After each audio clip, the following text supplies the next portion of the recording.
సత్యజ్ఞానసుఖస్వరూపమమలం క్షీరాబ్ధిమధ్యస్థితం యోగారూఢమతిప్రసన్నవదనం భూషాసహస్రోజ్వలం శంఖం చక్రపినాకసాభయకరాన్ బిభ్రాణమర్కచ్ఛవిం ఛత్రీభూతఫణీంద్రమిందుధవళం లక్ష్మీనృసింహం భజే శ్రీలక్ష్మీనృసింహం భజే. వైశాఖ శుద్ధ చతుర్దశి నృసింహస్వామి యొక్క ఆవిర్భావ దినం. ఈ రోజున నారసింహ ఆరాధన విశేష ఫలప్రదమని శాస్త్రములు మనకు చెప్తూ ఉన్నాయి. ఒక్కొక్క కాలానికో ప్రత్యేకత ఉంటుంది. వైశాఖం అంటేనే ఆ సూర్యభగవాను యొక్క తీవ్రత కలిగినటువంటి మాసం. ఈ మాసం జ్ఞానప్రధానమైన మాసము, దానప్రధానమైన మాసము కూడా. అందుకే వైశాఖంలో చేసే దానం అక్షయమవుతుంది అని చెప్తారు. అందుకే దానానికి వైశాఖం, స్నానానికి మాఘము, దీపానికి కార్తీకమని ప్రత్యేకత. అలాంటి వైశాఖ మాసంలో జ్ఞానప్రధానమైన అవతారములు చాలా చాలా జరిగాయి. ఆదిశంకర భగవత్పాదుల వారు, హనుమంతుడు, భగవద్ రామానుజులు ఇత్యాది మహాత్ములు అందరూ కూడాను జ్ఞానాన్ని పంచిపెట్టినటువంటి వారందరూ అవతరించినటువంటి దివ్యమాసం ఇది. పైగా నృసింహావతారం సంపూర్ణ జ్ఞానావతారం. దీని తర్వాత వచ్చేది మహావైశాఖి. ఆ వైశాఖి అనగా విశాఖ పూర్ణిమ, దానికి సంబంధించినటువంటి తిథి ఇది. వైశాఖ పూర్ణిమ చాలా విశేషమైనది. దానికి చతుర్దశి సంధ్యాకాలంగా ఉన్నది. ఆ చతుర్దశికి సంధ్యాకాలంలో ఆవిర్భవించిన వాడు నృసింహస్వామి. ఇక్కడ నారసింహ ఆరాధనలో ప్రత్యేకత ఏమిటంటే, నారాయణ అవతారముల్లో సంపూర్ణమైన విష్ణుభావాన్ని ప్రకటించిన అవతారములు 4 ఉన్నాయి. అందులో రామకృష్ణావతారములు ఇవి మనుష్య రూపంలో అవతరించి సంపూర్ణమైన విష్ణుత్వాన్ని ప్రకటించాయి. కనుకనే వీటి యందు మానుష దృష్టి కూడదు. ఆదర్శం కోసం మానుష దృష్టి తీసుకున్నప్పటికీ కేవలం పరమాత్మ దృష్టితో ఆరాధిస్తే మోక్షం ఇవ్వగలిగిన స్వరూపాలు రామకృష్ణావతారాలు. అందుకే 2 పూర్ణావతారములు. మరో 2 విష్ణుభావాన్ని ప్రకటించినవి, వామనావతారము, నృసింహావతారం. ఈ 2 చాలా ప్రత్యేకమైనవి. వామనుడు త్రివిక్రముడై తన యొక్క విష్ణుత్వాన్ని ప్రకటించాడు కనుక అదొక దివ్యావతారం. తర్వాత నృసింహావతారం, ఇది అత్యంత ఉత్కృష్టమైనది. పైగా నృసింహోపాసన మోక్షహేతువు అని ఆదిశంకర భగవత్పాదుల వారు ప్రత్యేకంగా నృసింహారాధనని తెలియజేశారు. ఆయన రచించిన లక్ష్మీ నృసింహ కరావలంబ స్తోత్రం చాలా ప్రసిద్ధి. అలాగే జగద్గురువుల యొక్క ప్రధాన శిష్యుడైన పద్మపాదాచార్యులు నృసింహోపాసన శంకర విజయంలో మనకు కనబడుతున్నటువంటి ప్రత్యేక ఘట్టాలు.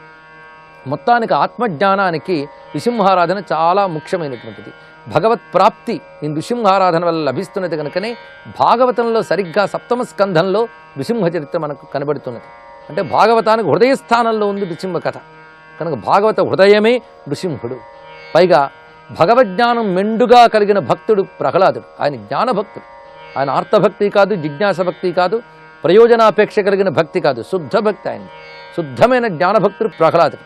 ఆ ప్రహ్లాదుడు ఏ పరతత్వాన్ని ధ్యానిస్తూ ఉన్నాడో, ఏ విష్ణు జ్ఞానముతో ఉన్నాడో, ఆ విష్ణు జ్ఞానము, ఆ పరతత్వం అంతా మూర్తి కట్టి వచ్చింది. అదే మన నృసింహావతార స్వరూపం. అటువంటి నారసింహుని యొక్క దివ్య స్వరూపాన్ని విష్ణు శాస్త్రమే చాలా చక్కగా ఆవిష్కరించింది మనకి. విశ్వం విష్ణుర్వషట్కారో భూతభవ్య భవత్ప్రభు భూతకృద్భూత భృద్భావో భూతాత్మా భూతభావన పూతాత్మా పరమాత్మా చ ముక్తానాం పరమాగతి అవ్యయ పురుష సాక్షి క్షేత్రజ్ఞోక్షర ఏవ చ యోగో యోగ విదాం నేత ప్రధాన పురుషేశ్వర. ఇక్కడ వరకు చెప్పిన ఈ నామాలను మనం అర్థం చేసుకుంటే ఎక్కడ విష్ణువు రూపం చెప్పలేదు, విష్ణువు తత్వం చెప్పారు. సర్వవ్యాపకమై సర్వోత్కృష్టమై ఈ జగత్తునంతట్లో కలిగిన వాటిని కలుపుతూ నడుపుతున్నటువంటి ప్రకృతిని జీవుణ్ణి శాసించే ఈశ్వరుడు ఎవడున్నాడో అతడే నారాయణుడు అనే తత్వం ఇప్పటి వరకు చెప్పబడింది. ప్రధాన పురుష ఈశ్వర. ఇంతటితో విష్ణుతత్వం అయిపోయింది. ఈ విష్ణుతత్వం అంతా ఒక మూర్తి కట్టి వస్తే ఎలా ఉంటుందో తర్వాత నామంలో చెప్పారు. నారసింహ వపుహు. వపుహు అంటే శరీరం. నారసింహ వపుహు, నృసింహ శరీరము ధరించినవాడు అని విష్ణువు యొక్క స్వరూపాల్లో నృసింహ స్వరూపాన్ని మొట్టమొదటి చెప్పడంలో అర్థం ఏంటంటే విష్ణువు యొక్క సంపూర్ణ తత్వం నృసింహ స్వరూపంలో చెప్పబడుతున్నది. అందుకే అది కేశవ స్వరూపము. కేశవ అంటే కిరణములు కలవాడు అని అర్థం. అద్భుతమైన తేజస్సు ఆయన నుంచి వెదజల్లబడుతున్నది కనుక కేశవ అన్నారు. అంతేకాదు కేశవ అంటే కశ్చ అశ్చ ఈశ్చ యస్య వశే వర్తంతి ఇది కేశవ అన్నారు. అంటే బ్రహ్మ విష్ణు రుద్రులు ముగ్గురు ఎవరి స్వరూపమో అతడే కేశవుడు అని. అంటే త్రిమూర్త్యాత్మకమైన నారాయణ బ్రహ్మమే నారసింహము. ఇది ఎలాగూ అంటే నృసింహ సహస్రనామ స్తోత్రంలో స్వామిని ఎలా ధ్యానించాలో చెప్పారు. అది స్వామిని నాభి వరకు బ్రహ్మగా భావించాలట. ఆనాభేర్ బ్రహ్మణో రూపం ఆగళాద్ వైష్ణవం వపు ఆశీర్షాద్ రుద్రరూపం తం తదగ్ర సర్వత శివం అన్నారు. ఇక్కడ స్వామి యొక్క పాదము నుంచి నాభి వరకు బ్రహ్మస్వరూపము, నాభి నుంచి కంఠం వరకు విష్ణుస్వరూపము, కంఠం నుంచి పైభాగం రుద్రస్వరూపము. అందుకే నృసింహావతారంలో 3 కళ్ళు ఉంటాయి. పాల నేత్రానల ప్రబల విద్యుల్లత కేళీ విహార లక్ష్మీనారసింహ అన్నాడు అన్నమాచార్య. కనుక పాలనేత్రం దానిలో ఉన్నటువంటి ప్రత్యేకత. అటువంటి పాలనేత్రం రుద్రత్వాన్ని తెలియజేస్తున్నది. దాని తర్వాత జూలు. ఈ జూలు కేవలం అగ్నిజ్వాలలతో కూడుకున్నటువంటిది. అగ్నిని మనం వెలిగించాక ఎటువైపు చూస్తోంది అని చెప్పలేం. మన ముఖమైతే ఒకవైపు చూస్తుంది, కానీ అగ్ని అన్ని వైపులా చూసేవాడు. కనుక అన్ని వైపులా చూడగలిగేటువంటి సర్వతోముఖ జ్ఞానం అంటారు. అంటే అన్ని వైపులను దర్శించగలిగే జ్ఞానము. ఆ జ్ఞానానికి సంకేతమే ఆ జూలుతో ఉన్నటువంటి అగ్నిమయమైన ముఖం. అది ఆ సర్వ విధములా దర్శించే జ్ఞానమే శివజ్ఞానం. అందుకే తదగ్ర సర్వత శివం అని చెప్తున్నారు. అందుకే స్వామికి జ్వాలానారసింహుడు అని పేరున్నది. జ్వాలానారసింహుడు, యోగనారసింహుడు, ఇవన్నీ కూడా స్వామి యొక్క విశేషనామములు. యోగం అనగా జ్ఞానమే. జ్ఞానస్వరూపుడు నరసింహస్వామి. పైగా కలిగిన వాటిని కలుపుతాడు, దేనితోని కలవడు. ఇది నరసింహస్వామిలోని గొప్ప విశేషం. కలియని వాటిని కలుపుతాడు, దేనితోని కలవడు. ఈ ప్రకృతి అంతా అదే. ప్రకృతిలో పరస్పర విరుద్ధ వస్తువులు ఉన్నాయి. నీరు, నిప్పు ఒకదాంతో ఒకటి కలిస్తే ఇంకోటి మిగలదు. అయినప్పటికీ వీటిని రెండింటి ప్రపంచంలో పెట్టాడు. అలాగే సృష్టి అంతా మనం గమనించినట్లయితే పరస్పర విరుద్ధముల సమన్వయ స్వరూపం కనిపిస్తుంటుంది ఈ సృష్టిలో. పగలు, రాత్రి ఈ రెండు కలిసి కనబడమంటే ఎప్పుడు కనబడదు మనకి. వెలుగు, చీకటి కలిసి కనబడమంటే కనబడుతుందా? ఇల్లు, బయట రెండు ఒకసారి కనబడవు, ఏదో ఒకటే కనబడుతుంది. కనుక ద్వంద్వముల్లో మనం ఇదో అదో అనుభవిస్తుంటాం, కానీ రెండింటినీ ఏకకాలంలో ఎప్పుడు అనుభవించలేము మనం.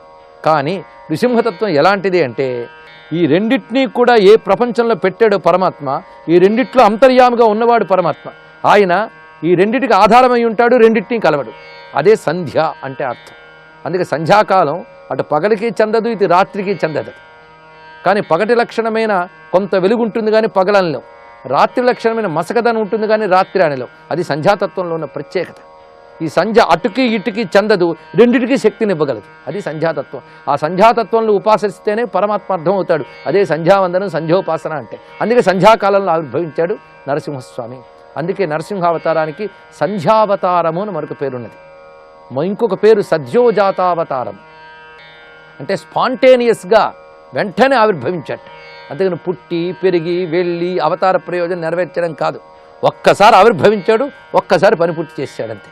కానీ ఇలా మెరుపులా వచ్చి అలా వెళ్ళిపోయినప్పటికీ కూడా ఆయన ఇచ్చిన ప్రభావం మాత్రం అలా ఉండిపోతుందండి. మెరుపులా మెరిసాడు కానీ జ్వాలగా మిగిలిపోయాడు స్వామి. అందుకే స్వామి యొక్క అవతారంలో సజ్జోజాతావతారం అనే పేరుతో పాటు వైద్యుతావతారము అని పేరు. మహావిద్యుత్తుట. విద్యుత్తు కానీ పుట్టాలంటే పాజిటివ్ అండ్ నెగిటివ్ ఎనర్జీ రెండు ఉండాలట. అలాగే అక్కడ పాజిటివ్ అండ్ నెగిటివ్ ఎనర్జీలు రెండు ఉన్నాయి. ఒకడు నాస్తి నాస్తి అంటాడు, ఇంకోటి అస్థి అస్థి అంటాడు. నాస్తి నాస్తి అన్నవాడు హిరణ్యకశిపుడు, అస్థి అస్థి అన్నవాడు ప్రహ్లాదుడు. కనుకనే అస్తిత్వ నాస్తిత్వ సంఘర్షణ అక్కడ జరిగింది. ఈ సంఘర్షణలోంచి అస్తిత్వమే సత్యమని రుజువు చేశాడు స్వామి. అలా వచ్చిన దివ్యావతారం. అందుకే సంధ్యావతారం, సజ్జోజాతావతారం, వైద్యుతావతారము, యోగావతారము, జ్వాలావతారము, జ్ఞానావతారము అయినటువంటిది నారసింహావతారం. అందుకే స్వామి యొక్క ఉపాసన విశిష్టత మన భారతదేశంలో చాలా విస్తారంగా కనబడుతున్నది. అనేక నారసింహ క్షేత్రాలు మనకున్నాయి. ప్రత్యేకించి తెలుగువారికి నృసింహోపాసన చాలా ప్రసిద్ధిగా కనబడుతున్నది. తెలుగువారిలో నరసమ్మలు, నరసయ్యలు చాలామంది ఉన్నారు. ఈ నరసమ్మ, నరసయ్య అనేది నరసింహనామం యొక్క విశేషములు ఇవన్నీ కూడా. అలాగే యాదగిరి, వేదాద్రి, సింహాద్రి ఇత్యాది దివ్యక్షేత్రములు మనకు చాలా చాలా అహోబలం ఇత్యాదులు చాలా చాలా కనబడుతున్నాయి.